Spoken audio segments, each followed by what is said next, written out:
বগুড়ায় গভীর রাতে কারাগারের ছাদ ফুটো করে পালান মৃত্যুদণ্ডপ্রাপ্ত ৪ আসামি। সকালে জেলের পাশে থেকে আটক নেওয়া হয়েছে ডিবি হেফাজতে।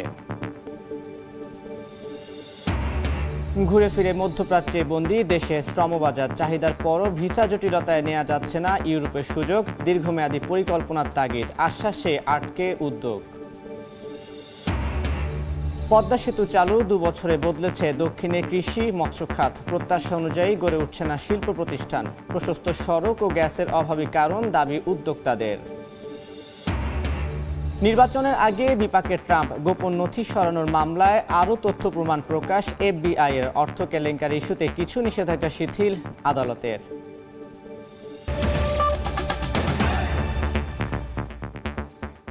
সময় সংবাদের সঙ্গে আছি আমি তানভীর হাসান।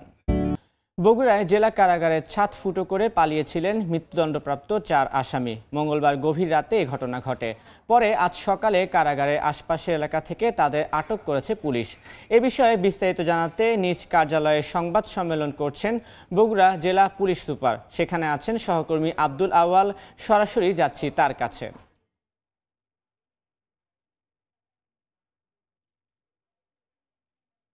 দিবাগত রাতে বগুড়া জেলা কারাগার থেকে ফাঁসির কন্ডেম সেল থেকে মৃত্যুদণ্ডপ্রাপ্ত ৪ আসামি ছাদ প্রথমে ফুটো করে এবং পরবর্তীতে দেওয়াল টপকে পালিয়ে যান এবং তার পরপরই আসলে বগুড়া জেলা পুলিশের পক্ষ থেকে অভিযান চালিয়ে শহরের চাষিবাজার এলাকা থেকে এই মৃত্যুদণ্ডপ্রাপ্ত এই ৪ আসামিকে গ্রেপ্তার করা হয়েছে। এবং আমরা যখন সকালে বগুড়া জেলা কারাগার এলাকায় গিয়েছিলাম এই বিষয়ে কিন্তু আসলে জেলা কারা কর্তৃপক্ষ বা জেলা পুলিশ বা জেলা প্রশাসনের পক্ষ থেকে আমাদেরকে আসলে কোনো বিষয়ে কোনো ব্যাখ্যা দেওয়া হয়নি। এবং পরবর্তীতে জেলা পুলিশের পক্ষ থেকে আমাদেরকে যেমনটি জানানো হয় যে এই ৪ আসামিকে তারা শহরের চালোপাড়া চাষিবাজার এলাকা থেকে অভিযান চালিয়ে গ্রেপ্তার করেছে। এবং এই বিষয়ে কিন্তু আসলে জেলা পুলিশের পক্ষ থেকে এখন ব্রিফিং করা হবে। এবং ইতিমধ্যেই বগুড়া যিনি পুলিশ সুপার রয়েছেন সুদীপ কুমার চক্রবর্তী, উনি কিন্তু তার যেই নিজ কার্যালয়ের কনফারেন্স রুম সেখানে কিন্তু এসে উপস্থিত হয়েছেন এবং সেখানে কিন্তু আসলে সাংবাদিকদের উদ্দেশ্যে তিনি কিন্তু আসলে এখন বড় যে বিষয়টি ৪ জন আসামি যে এই কারাগারের থেকে পালানো এবং গ্রেপ্তার সেই নিয়ে কিন্তু সার্বিক বিষয় আমাদেরকে জানাবেন। দর্শক আপনারা দেখতে পাচ্ছেন কিন্তু যে দেখতে পাচ্ছেন যে ৪ জন আসামি যারা কারাগার থেকে পালানো সেই ঘটনায় কিন্তু আসলে যিনি পুলিশ সুপার রয়েছেন সুদীপ কুমার চক্রবর্তী, তিনি কিন্তু আসলে মানে সার্বিক বিষয়ে আমাদেরকে ব্রিফিং করবেন। আমরা সরাসরি তার কাছে যাওয়ার চেষ্টা করছি। দর্শক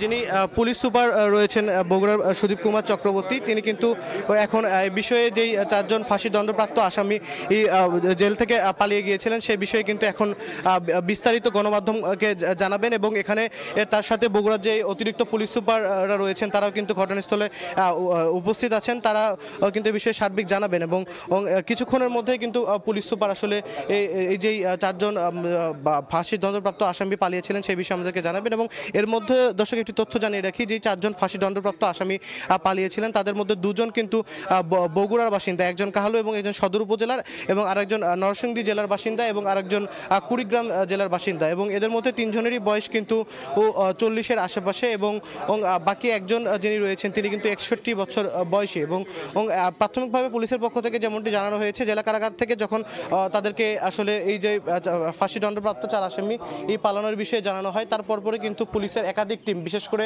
পুলিশের যে গোয়েন্দা শাখা রয়েছে ডিবি এবং জেলা পুলিশের একাধিক টিম তারা মাঠে নামে এবং অভিযান শুরু করে। তারা এরপর কিন্তু আসলে অভিযান চালিয়ে তাদেরকে গ্রেপ্তারে সক্ষম হয়। আমরা সরাসরি চলে যাব অল্প কিছুক্ষণের মধ্যে পুলিশ সুপারের কাছে, যিনি এই সব বিষয়ে আসলে আমাদেরকে সার্বিক বিষয়ে আমাদেরকে জানাবেন। এবং ইতিমধ্যেই কিন্তু পুলিশ সুপার এখানে এসে উপস্থিত হয়েছেন, তিনি তার নিজ কার্যালয়ের কনফারেন্স রুমে এই যে ফাঁসির দণ্ডপ্রাপ্ত ৪ জন আসামি রয়েছেন গ্রেপ্তার, তাদের বিষয়ে কিন্তু সার্বিক বিষয়ে জানাবেন। এবং এ নিয়ে কিন্তু ইতিমধ্যেই চাঞ্চল্য তৈরি হয়েছে। আমরা সরাসরি চলে যাব আসলে তার কাছে।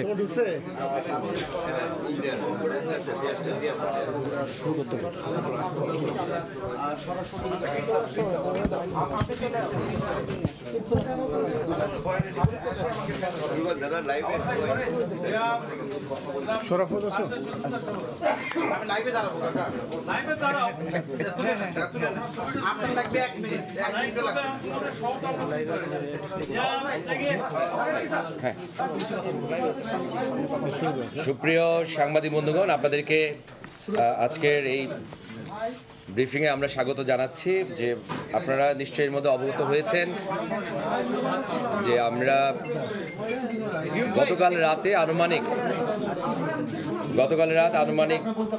3:55 আমরা জানতে পারি যে বগুড়া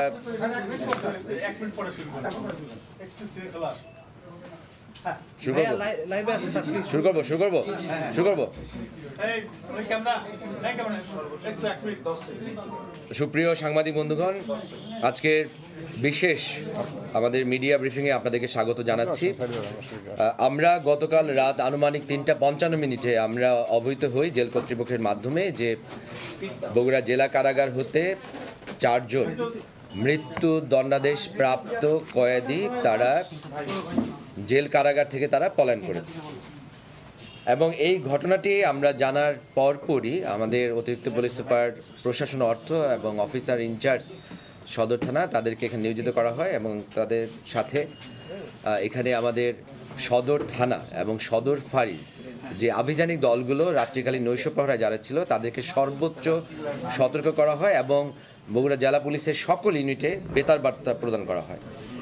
এবং আমরা সাথে সাথে আমাদের যে সকল আভিযানিক দলগুলো ছিল তাদেরকে বিভিন্ন জায়গায় অভিযান পরিচালনা করতে বলি এবং বিশেষ করে যেহেতু তারা জেলা কারাগার থেকে পালিয়েছে, জেলা কারাগারের আশেপাশে যে বিভিন্ন স্থান আছে সেই স্থানকে কেন্দ্র করে আমাদের যে আভিযানিক দলগুলো রাত্রিকালীন নৈশ প্রহরায় তারা সর্বোচ্চ সতর্ক অবস্থায় থাকে। এবং এক পর্যায়ে আমরা আমাদের একটি দল তারা বগুড়া জেল কারাগারে, আপনারা জানেন যে এটি করতোয়া নদীর পাড়ে অবস্থিত, এর পাশে একটি ব্রিজ এবং ব্রিজের ওই পারে নদীর ওই পারে যে চাষিবাজার নামক এলাকা থেকে আমাদের সদর ফাঁড়ি সাব ইন্সপেক্টর খোরশেদ তার নেতৃত্বে একটি দল এবং সেখান থেকে তারা সেই যে 4 জন মৃত্যু দণ্ডাদেশপ্রাপ্ত কয়েদি যারা পালিয়ে গেছে তাদেরকে ধরতে সক্ষম হয়। এবং এই ক্ষেত্রে আমি অবশ্যই বলবো আমাদের যে দলগুলো যারা ছিল, বিশেষ করে যারা এই অভিযানে নেতৃত্ব দিয়ে এই 4 জনকে গ্রেপ্তার করতে পেরেছে, তাদের এখানে মূল যে কৌশল ছিল ক্ষিপ্রতা, দক্ষতা এবং দ্রুততম সময়ের মধ্যে পরিস্থিতি বিবেচনা করে তারা দ্রুততম সময় অভিযান পরিচালনা করে এবং সেখান থেকে 4 জনকে আমরা ধৃত করতে সক্ষম হই। যেহেতু 3:56 বা 55 বা 56 আমরা খবরটি পাই এবং যখন আমরা আমাদের সেই সদর ফাঁড়ির যে টিমটি যখন তাদেরকে গ্রেপ্তার করে তখন ছিল 4:10, তার মানে খুব অল্প সময়ের মধ্যে কিন্তু আমরা কাজটি করতে পারি। এবং সাথে সাথে অফিসার ইনচার্জ সদর থানা সহ অন্যান্য যে আমাদের যারা সহযোগী যারা আভিযানিক দল ছিল তারা সেই জায়গায় যায় এবং সেই জায়গায় তারা কর্ডন করে এবং সেখান থেকে তারা মৃত্যু দণ্ডাদেশপ্রাপ্ত যে 4 জন কয়েদি তাদেরকে গ্রেপ্তার করার পর তাদেরকে ডিবি কার্যালয়ে নিয়ে আসা হয়। আমাদের কাছে জেল কর্তৃপক্ষ যে ছবি পাঠিয়েছিলেন সেই ছবি অনুযায়ী আমরা নিশ্চিত করতে পারি যে তারা সেই 4 জন যে পলাতক যে কয়েদি মৃত্যুদণ্ডপ্রাপ্ত তারাই সেই ব্যক্তি। কিন্তু আমরা অপেক্ষা করছিলাম যে জেল কর্তৃপক্ষ তারা শারীরিকভাবে উপস্থিত হয়ে তারা আমাদেরকে শনাক্ত করে জানাবে, তার জন্য আমরা অপেক্ষা করি। এবং আজকে সকালে জেলার উনি আসেন এবং উনি এসে শারীরিকভাবে উপস্থিত হয়ে আমাদের ডিবি কার্যালয়ে তিনি শনাক্ত করেন যে এই 4 জনই হচ্ছে জেলখানা থেকে পালিয়ে যাওয়া যে সেই 4 জন যে মৃত্যুদণ্ডাদেশপ্রাপ্ত কয়েদি তারাই হচ্ছে সেই 4 জন। এবং তাদের যে আমরা পরিচয় পেয়েছি তাতে করে নজরুল ইসলাম মঞ্জুর তার বাড়ি কুড়িগ্রাম, মোহাম্মদ ফরিদ শেখ তার বাড়ি বগুড়া এবং আমির হামজা তার বাড়ি নরসিংদী, মোহাম্মদ জাকারিয়া তার বাড়ি কাহালু বগুড়া। এই 4 জনই হচ্ছে তারা বিভিন্ন হত্যাকাণ্ডের সাথে সংশ্লিষ্ট ছিল এবং যার ফলে তাদের মৃত্যুদণ্ড হয়েছে।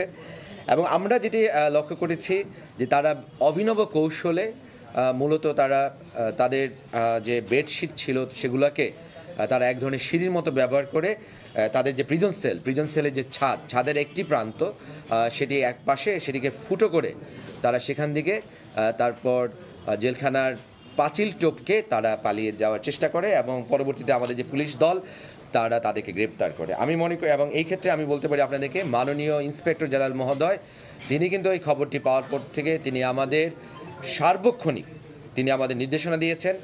মাননীয় ইন্সপেক্টর জেনারেল মহোদয় সক্রিয়ভাবে আমাদের এই কার্যক্রমগুলো তিনি পর্যবেক্ষণ করেছেন, তিনি আমাদের সরাসরি নির্দেশনা দিয়েছেন। আমাদের সম্মানিত ডিআইজি মহোদয় তিনিও কিন্তু আমাদেরকে তাৎক্ষণিকভাবে নির্দেশনা দিয়েছেন, এবং আমাদের ঊর্ধ্বতন কর্তৃপক্ষ তারা সরাসরি আমাদের এই কার্যক্রমের সাথে তারা সম্পৃক্ত থেকে আমাদেরকে প্রয়োজনীয় পরামর্শ দিয়েছেন, নির্দেশনা দিয়েছেন, এবং আমাদের অফিসাররা একটা টিম হিসেবে কাজ করে আমরা মনে করি আমরা এই কাজটি করতে পেরেছি। এবং আমি যেটা বলতে পারি যে আমরা জেলা পুলিশ আমরা সার্বক্ষণিকভাবে আমরা কিন্তু আমাদের কর্তব্যে নিবেদিত, এবং আমরা অবিচল, এবং আমরা দৃঢ়চিত্ত, এবং যে কোনো চাঞ্চল্যকর ঘটনা ঘটুক, যাই ঘটুক না কেন, আমরা কিন্তু আমাদের কর্তব্য থেকে কখনো পিছপা হই না।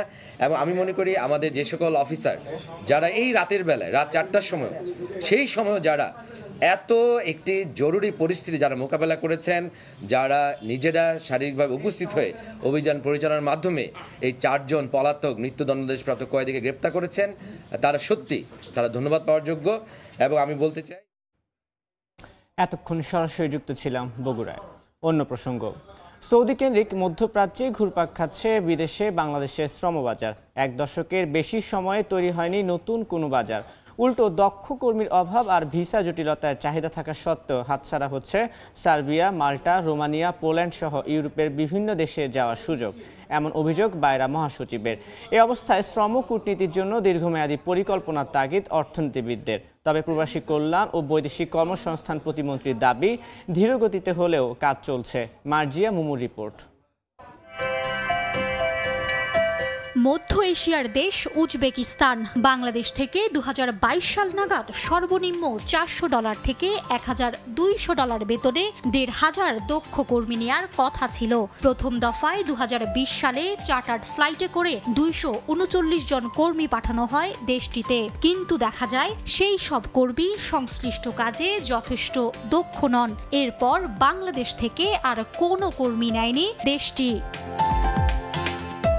ইউরোপীয় ইউনিয়নের সঙ্গে চুক্তি অনুযায়ী 2017 সালে মাল্টার শ্রমবাজার চালু হয়। 2021 সালে প্রায় 20,000 দক্ষ কর্মীর মাল্টায় কর্মসংস্থানের সুযোগও তৈরি হয়। তবে বাংলাদেশে দেশটির কোনো কনসুলেট কিংবা দূতাবাস না থাকায় ভিসার জন্য কর্মীদের যেতে হয় নয়াদিল্লিতে। একই অবস্থা পোল্যান্ড, সার্বিয়া, রোমানিয়া, কসোভো, বসনিয়ার ক্ষেত্রে। কৃষি অবকাঠামো নির্মাণ, বিভিন্ন সেবা খাতে বাংলাদেশি কর্মীদের চাহিদা তৈরি হলেও দক্ষ কর্মীর অভাব আর ভিসা জটিলতায় সময় মতো কর্মীর যোগান দেয়া সম্ভব হচ্ছে না। অভিবাসন সংশ্লিষ্টদের অভিযোগ, ঘুরে ফিরে মধ্যপ্রাচ্যের বৃত্তেই বন্দী নীতি নির্ধারকরা। প্রযুক্তির সাথে আমাদের যে জনশক্তি, দক্ষ জনশক্তি তৈরি করার এটা একটা ভীষণ নেওয়া, মানে এটা এখন আমরা করতে পারিনি। ইউরোপ মার্কেটে যদি আমি একটা কর্মী পাঠাই, আমি মধ্যপ্রাচ্যে যদি 50টা কর্মী পাঠাই, একই মানে সমান সুযোগ ওরা পাচ্ছে। কনসুলেট অফিস নাই, আমাকে ভারতে গিয়ে ভিসা সংগ্রহ করতে হয়। ভারতের ভিসা পেতেই তো আমাদের কষ্ট হচ্ছে। দুর্বল শ্রম কূটনীতিকে অশনি সংকেত আখ্যা দিয়ে অর্থনীতিবিদরা বলছেন, সম্ভাবনাময় বাজার ধরতে না পারলে বড় ধরনের ঝুঁকিতে পড়বে দেশের অভিবাসন খাত। তারা আমাদের কাছ থেকে মানুষ চাচ্ছেন, কিন্তু তারা সেভাবে কিন্তু আর নিতে পারছেন না। খুবই প্রোঅ্যাক্টিভ পলিসি নেওয়া দরকার। প্রবাসী কল্যাণ ও বৈদেশিক কর্মসংস্থান প্রতিমন্ত্রীর দাবি, ধীর গতিতে হলেও ইউরোপের বাজার ধরতে কাজ চলছে। ইউরোপের মার্কেট আমরা আরও গতিবেগ বৃদ্ধি হবে, আরও মানুষ বেশি করে যাবে, ধীরে ধীরে আগ বাড়তে হবে। বাংলাদেশ জনশক্তি কর্মসংস্থান ও প্রশিক্ষণ ব্যুরোর তথ্য বলছে, 1976 সাল থেকে এ পর্যন্ত যেসব কর্মীর বিদেশে কর্মসংস্থান হয়েছে তার 91% গেছে সৌদি আরব সহ মধ্যপ্রাচ্যের 7টি দেশে। অদক্ষ কর্মী আর মধ্যপ্রাচ্য, স্বাধীনতা পরবর্তী সময়ে বাংলাদেশের শ্রমবাজারের যেন এটাই বাস্তবতা। মার্জিয়া মুমু, সময় সংবাদ, ঢাকা। সময় সংবাদে আরও থাকছে, পদ্মা নদী এলাকায় রাসেল ভাইপারের উপদ্রবে আতঙ্ক। 1.5 বছরে রাজশাহী মেডিকেলে 23 জনের মৃত্যু। চট্টগ্রামের ভেনম রিসার্চ সেন্টারে চলছে প্রতিষেধক তৈরির কাজ।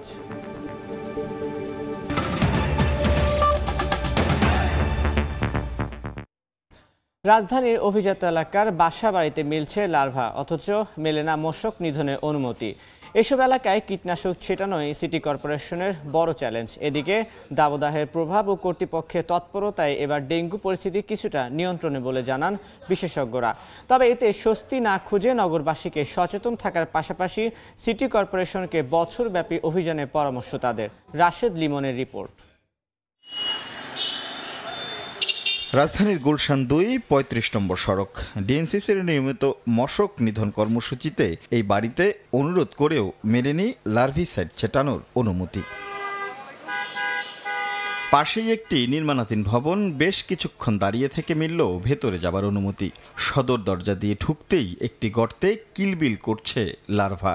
সচেতনতার বুলি আওড়ালেও এখনো ঘাটতি সেখানেই। এটা তো ভুল হয়ে গেছে, এরকম কোনো ভুল যেন না হয় আমরা খুব সতর্ক থাকবো এই ব্যাপারে। ঢুকতে দেয় না, তারা দেয় না, পরিষ্কার আছে গেলেই বলে পরিষ্কার আছে, অথচ ঢুকলে পাওয়া যায় লার্ভা। একই অবস্থা দক্ষিণেও। সিটি কর্পোরেশন বলছে আগের চেয়ে কিছুটা সচেতন হলেও কিছু কিছু স্থাপনা কিংবা আবাসস্থলে নিয়মিতই মিলছে লার্ভা। তবে অভিজাত এসব এলাকায় বাড়িতে ঢুকে কীটনাশক ছেটানোই বড় চ্যালেঞ্জ। 10টা বাসার ভিতরে 5টা বাসায় যদি আমরা লার্ভা পাই, তাদেরকে আমরা সতর্ক করে থুয়ে আসলে, ওষুধ মেরে দিয়ে আসলে, তার পরবর্তীতে আবার গেলে তাদের বাসায় পাবো। গুলশানে বড় চ্যালেঞ্জ হয়ে গেছে হাইরাইজ বিল্ডিংগুলো, যেগুলোতে আমরা ম্যাক্সিমাম বিল্ডিংয়ে ঢুকতে পারতেছি না। 2019 সালের ভয়াবহতা ছাপিয়ে গত বছর অর্থাৎ 23 সালে মারাত্মক রূপে ধরা দেয় ডেঙ্গু। আক্রান্তের সংখ্যা গিয়ে দাঁড়ায় 3,21,000, মৃতের সংখ্যা 1,700। চলতি মৌসুমের শুরুতে চোখ রাঙানি থাকলেও মে জুনে অনেকটাই স্বস্তির পরিসংখ্যান দিচ্ছে অধিদপ্তর। তথ্য বলছে গত বছর মে মাসে আক্রান্তের সংখ্যা ছিল 1,036 জন, জুনে 5,956 জন। সেই 2 মাসে মৃতের সংখ্যা ছিল 36। চলতি বছর শুরুতে শঙ্কা জাগালেও মে জুনে আক্রান্তের সংখ্যা 644 ও 666, আর মৃতের সংখ্যা এই 2 মাসে 17 জন। কীটতত্ত্ববিদরা বলছেন এবারে বর্ষার আগে অতিরিক্ত তাপদাহে ব্যাহত হয়েছে এডিসের স্বাভাবিক বংশবিস্তার। সচেতনতা বৃদ্ধি আর নগর কর্তৃপক্ষের দৌড়ঝাঁপেরও প্রভাব পড়েছে এই পরিসংখ্যানে। অনেকগুলো ফ্যাক্টরস এটার সাথে জড়িত, যার কারণে দেখা গেছে যে মসকিটো পপুলেশন ডেনসিটি বাড়ানোর জন্য যে ব্রিডিং সাইটটা দরকার, সেই ব্রিডিং সাইটের পরিমাণটা কমেছে। আর পরিমাণ যখন কমে যাবে তখন তো অবশ্যই অ্যাডাল্ট মসকিটোর পরিমাণটাও কমে যাবে।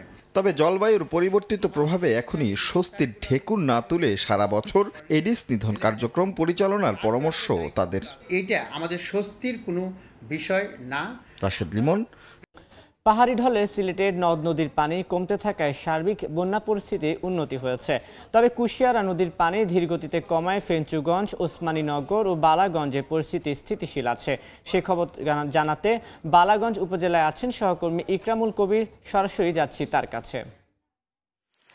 আমি এই মুহূর্তে আছি সিলেটের বালাগঞ্জ উপজেলার সদরে, এবং এই বালাগঞ্জের আমি যেই জায়গাটিতে দাঁড়িয়ে আছি এটা হচ্ছে বাস স্ট্যান্ড, এবং এই বালাগঞ্জের সদরের একেবারে পয়েন্ট যেটাকে বলা হয়, হাতের বামে সদর উপজেলা পরিষদ, অডিটোরিয়াম, সব কিছু মিলে এই এলাকাটি অত্যন্ত গুরুত্বপূর্ণ। অথচ এই যে পাশে দেখা যাচ্ছে কুশিয়ারা নদী সমতল হয়ে গিয়েছে এই শহরের পানি, এবং এখন এই মুহূর্তে কুশিয়ারা নদী 92 সেন্টিমিটার উপর দিয়ে প্রবাহিত হচ্ছে ফেঞ্চুগঞ্জে, অর্থাৎ পার্শ্ববর্তী যে উপজেলা, কাছাকাছি যে পয়েন্টটি, সেই পয়েন্টটি। এবং গতকালকে থেকে আজকে পর্যন্ত 15 ঘন্টায় মাত্র 4 সেন্টিমিটার পানি নেমেছে। কুশিয়ারা এবার খুবই যেটাকে বলে বিদ্রোহ হয়ে গিয়েছে, খুবই ফুলে উঠেছে। কারণ হচ্ছে গিয়ে আমরা দেখেছি গত কয়েকদিন থেকে মাত্র 1 সেন্টিমিটার 1.5 সেন্টিমিটার করে করে পানি নামছে।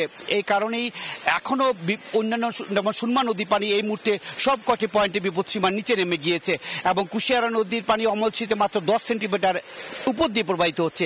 কিন্তু এই কুশিয়ারা নদী ফেঞ্চুগঞ্জ, বালাগঞ্জ এই এলাকায় 92 সেন্টিমিটার উপর দিয়ে প্রবাহিত হচ্ছে, যার ফলে দেখতে পাচ্ছেন যে পুরো শহর এখন পানির তলে। এই এলাকার যে দোকানপাট, ব্যবসা প্রতিষ্ঠান সবগুলো বন্ধ রয়েছে। মানুষজন এক অবর্ণনীয় দুর্গতির মধ্যে পড়েছেন, এবং এই শুধুমাত্র আমরা একটা শহরে একটা অংশ দেখাচ্ছি, কিন্তু প্রত্যেকটা বাসা বাড়িতে, এই এলাকার প্রত্যেকটা বাসা বাড়িতে পানি আছে। 6টি ইউনিয়নের 183টি গ্রামে পানি আছে, এবং প্রায় লক্ষাধিক মানুষ পানিবন্দী আছে এখনো এই বালাগঞ্জ উপজেলা। সবকিছু মিলে বলা যায় বালাগঞ্জের মানুষ এক অবর্ণনীয় দুর্গতির মধ্যে আছে 10 দিন ধরে।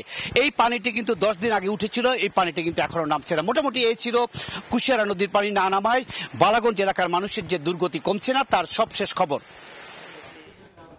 এতক্ষণ সরাসরি যুক্ত ছিলাম সিলেটে।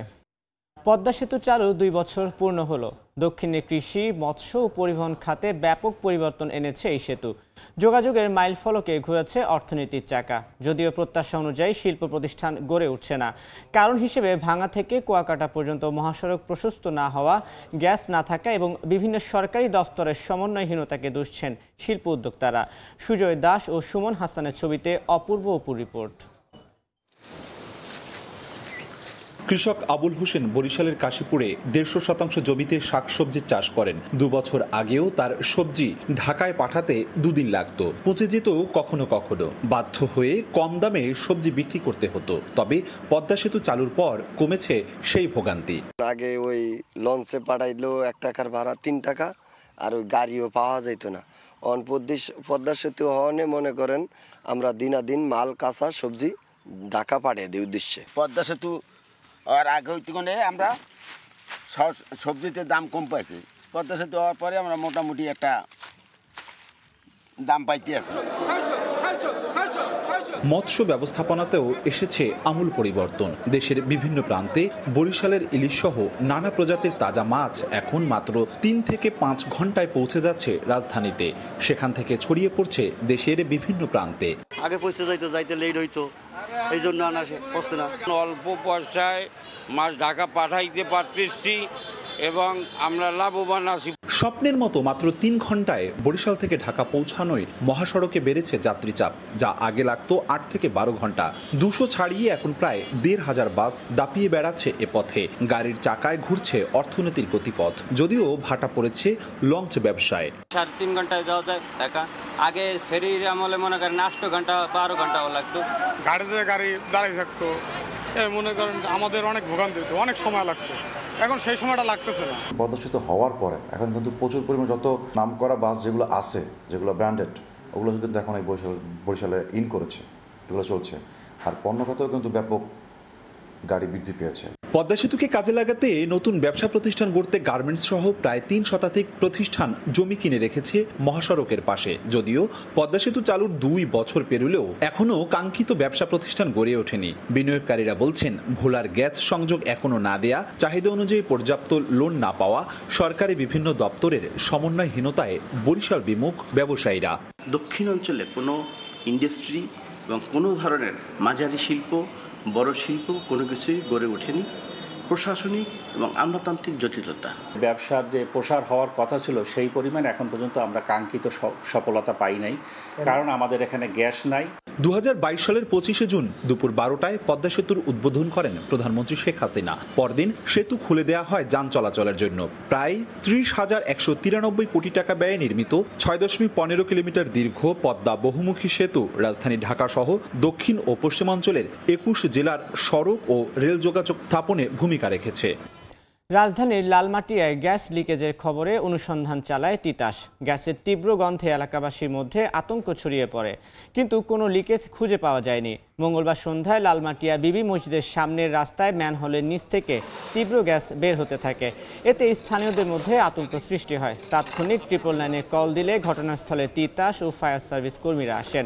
পরে মাটি খুঁড়ে সন্দেহজনক স্থানে পানি দিয়ে গ্যাসের তীব্রতা কমানোর চেষ্টা করেন তারা। মোহাম্মদপুর ফায়ার স্টেশনের অপারেশন অফিসার জানান, গ্যাসের তীব্রতা দেখে ধারণা করা হয় ভেতরে কোথাও আগুন লেগে থাকতে পারে, তাই পানি স্প্রে করে গ্যাসের তীব্রতা কমানো হয়েছে।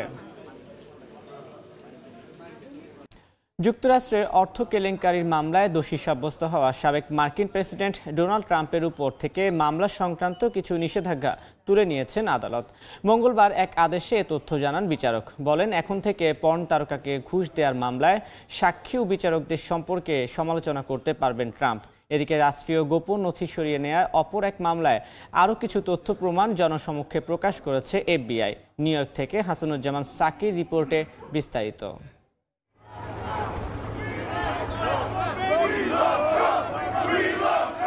যুক্তরাষ্ট্রের রাজনীতিতে নির্বাচনী প্রচারণা, মামলা মোকদ্দমা ও বিতর্ক যেন এখন সমার্থক। চলতি বছর নভেম্বরে মার্কিন প্রেসিডেন্ট নির্বাচন। এর আগে পর্নোতারকা স্টর্মি ড্যানিয়েলসকে ঘোষ দেওয়ার অর্থ কেলেঙ্কারি মামলায় দোষী সাব্যস্ত হয়েছেন সাবেক প্রেসিডেন্ট ডোনাল্ড ট্রাম্প। আগামী 11 জুলাই এই মামলায় তার বিরুদ্ধে রায় দেবেন আদালত। এরই মধ্যে মঙ্গলবার বিচারক জোয়ান মার্চান এক রুল জারি করেছেন। ওই রুলে মামলার সাক্ষীদের সম্পর্কে প্রকাশ্যে মন্তব্য করার অনুমতি মিলেছে ট্রাম্পের। সেই সঙ্গে বিচারকদেরও সাধারণভাবে সমালোচনা করতে পারবেন তিনি। গ্যাগ বা গ্যাগিং অর্ডার হলো সাধারণত আদালত বা সরকার কর্তৃক একটি আইনি আদেশ। এই আদেশে যে কোনো তথ্য বা মন্তব্যকে জনসাধারণের কাছে প্রকাশ করা কিংবা অননুমোদিত তৃতীয় পক্ষের কাছে পাঠানো থেকে বিরত রাখে। মঙ্গলবার জারি করা গ্যাগ আদেশে দোষী সাব্যস্ত হওয়া ট্রাম্পের ওপর থেকে ওই মামলার কিছু নিষেধাজ্ঞা শিথিল করা হয়। তবে মামলার বিচার প্রক্রিয়া, আদালতের কর্মকর্তা কর্মচারী এবং কৌশলী কিংবা তাদের পরিবারের সদস্যদের সম্পর্কে ট্রাম্প প্রকাশ্যে কোনো মন্তব্য করতে পারবেন না। এ বিষয়ে বহাল আছে নিষেধাজ্ঞা। এদিকে ডোনাল্ড ট্রাম্প ক্ষমতা ছেড়ে চলে যাওয়ার পরও সংবেদনশীল রাষ্ট্রীয় গোপন নথি নিজের কাছে রেখে দেওয়ার মামলায় সোমবার নতুন তথ্য প্রমাণ হাজির করে মার্কিন গোয়েন্দা সংস্থা FBI। 2022 সালের আগস্টে ফ্লোরিডায় ট্রাম্পের বাসভবন মার-এ-লাগো থেকে পাওয়া ওই নথির আরও বেশ কিছু ছবি প্রকাশ করে তারা। 300রও বেশি তথ্য লোপাটের চলমান ওই মামলায় ট্রাম্পের বিরুদ্ধে 40টি অভিযোগ আনা হয়। ধারণা করা হচ্ছে আসন্ন নির্বাচনের আগে ওই মামলার রায়ও ঘোষণা করা হতে পারে। তবে কোনো কিছুতেই নিবৃত্ত করা যাচ্ছে না ট্রাম্পকে। নিয়মিত আদালতে হাজিরা দেওয়ার পাশাপাশি জোর প্রচারণাও চালিয়ে যাচ্ছেন রিপাবলিকান এই নেতা।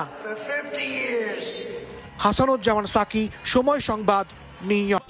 এই পর্যায়ে শীর্ষ সংবাদগুলো জানিয়ে দিচ্ছি আরেকবার।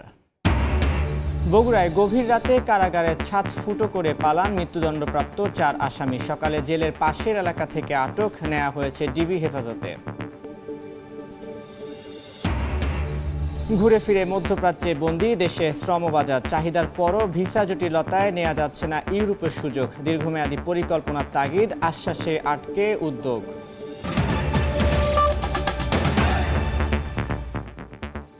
এই ছিল সময় সংবাদে। এই সময়ের বাণিজ্যের সঙ্গে থাকবেন সহকর্মী ইমদাদ।